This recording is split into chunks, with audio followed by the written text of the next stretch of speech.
আমাদের বাংলাদেশের তো জাতীয় ফল হচ্ছে কাঁঠাল। তো মাঝে মাঝে ভাবতাম কি জন্য, কি দেখে, কি গুণের কারণে এই কাঁঠালটাকে জাতীয় ফল দেওয়া হইলো।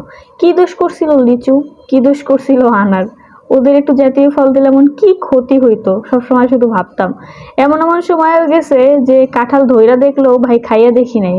কোনো কোনো বছর 2-3 বছরেও কাঁঠাল খাই নাই। মনে করেন গাছে যদি একটা নতুন ফল হইতো কাঁঠাল, ফ্যামিলির অনেক জোড়াজুড়িতে হয়তো বা একটু খাইতাম, জাস্ট একটু খাইয়ে দেখতাম আর কি, অনেক জোড়াজুড়ির কারণে। কিন্তু এখন ভাবি কাঁঠালটাকে জাতীয় ফল দিয়ে বোধহয় অনেক ভালোই করছে। পাকা কাঁঠাল পছন্দ না হইলেও কাঁচা কাঁঠালটা কিন্তু আমার বেশ পছন্দ। কাঁচা কাঁঠাল রান্না এত পছন্দ হওয়ার পুরোপুরি ক্রেডিটটা আমার ননদকেই দিতে হয়। আমার প্রাণপ্রিয় ননদ বলতে পারেন। তার বাসায় গিয়ে একদিন খাইয়ে তো আমি কাঁচা কাঁঠাল রান্নার পুরো ফ্যান হয়ে গেছি, এত ভালো লাগছে আমার কাছে। তো আমার ননদ যে বছর আমার কাঁঠাল রান্না খাওয়াইলো, তার পরের বছর আমি দেশের থেকে একটা কাঁঠাল আনাইছি রান্না করে খাবো এজন্য, কিন্তু আমি ওইভাবে মজা করে রান্না করতে পারিনি আমার ননদের মতো। তো এইবার আমার ননদ কয়েকদিন আগে বেড়াইতে আসলো বাসায়, তোমার সে ফোন দিল যে কাঁচা কাঁঠাল খাবি, নিয়ে আসবো। আমি তো শুনে সাথে সাথেই বললাম যে হ্যাঁ অবশ্যই খাবো, নিয়ে আসেন। ভাবেন কি লোভা লোভা। তো যাই হোক, আমার ননদ একদম কাঁঠাল কেটে কেটে ধুয়ে টুয়ে পরিষ্কার করে তারপরে হাফ বয়েল করে তারপর ফ্রোজেন করে এরপর নিয়ে আসছে। যেহেতু একটু দূরে আস্তে একটা কাঁঠাল নিয়ে আসাটা একটু প্রবলেম, আর এখানে এসো সেই কাটাকাটি করা লাগবে। আর কাঁঠাল কাঁচাটা কিন্তু বেশি দিন বাইরে রাখা যায় না, একটু সেদ্ধ টেদ্ধ করে যদি বেশি দিন খাওয়ার ইচ্ছা থাকে তাহলে ফ্রিজিং করে তারপর খাওয়াটা বেটার।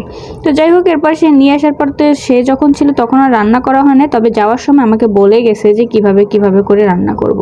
তো ফ্রিজে অনেকদিন আগের কিছু রান্না করা গরুর গোশত ছিল, ভাবলাম এটা দিয়েই আজকে রান্নাটা করে ফেলি। তো ফার্স্টে যে মশলাটা ভুনতে দেখলেন ওখানে কিছু গরুর গোশত ছিল, ওইখানে আমি আরও কিছু মশলা অ্যাড করছি, যেহেতু কাঁঠাল অ্যাড করব, ডাল টাল দিব, সেই হিসাব করে আরেকটু মশলা অ্যাড করে ভালো মতো ভুইনা টুইনা নিয়ে তারপরে ওখানে কাঁচা কাঁঠাল যেটা সেদ্ধ করা ছিল ওইটা দিয়ে দিলাম।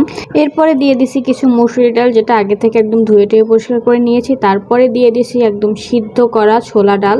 তো এগুলো দেওয়ার পরে একদম সব কিছু ভালোভাবে অনেকটা সময় ধরে কষাই নিয়েছি। ছোলা ডালটা কিন্তু আমার দেওয়ার প্ল্যান ছিল না, ওইটাও একদম সিদ্ধ করা ছিল ফ্রিজে, ভাবলাম এটা একটু দিয়ে দিই, একটু দেখতেও সুন্দর লাগবে না আর খেতে আর একটু বেশি মজা লাগবে না। তো যাই হোক, সব কিছু দেওয়ার পরে অনেকটা সময় ধরে ভালো মতো কষাই নিয়ে দেন পরিমাণ মতো পানি দিয়ে তারপর একদম ঢেকে রেখে দিয়েছি যতক্ষণে সিদ্ধ না হয়। মাঝে মাঝে একটু এসে নাড়াচাড়া দিয়ে দিলাম। তো এখন ফাইনালি একটু লবণটা চেক করে নিলাম, দেখলাম সব কিছু একদম পারফেক্ট আছে। এবার চিন্তা করলাম যে উপর থেকে যদি একটু ভাজা জিরা দেওয়া যায় তাহলে টেস্ট বোধহয় আরেকটু বেড়ে যাবে।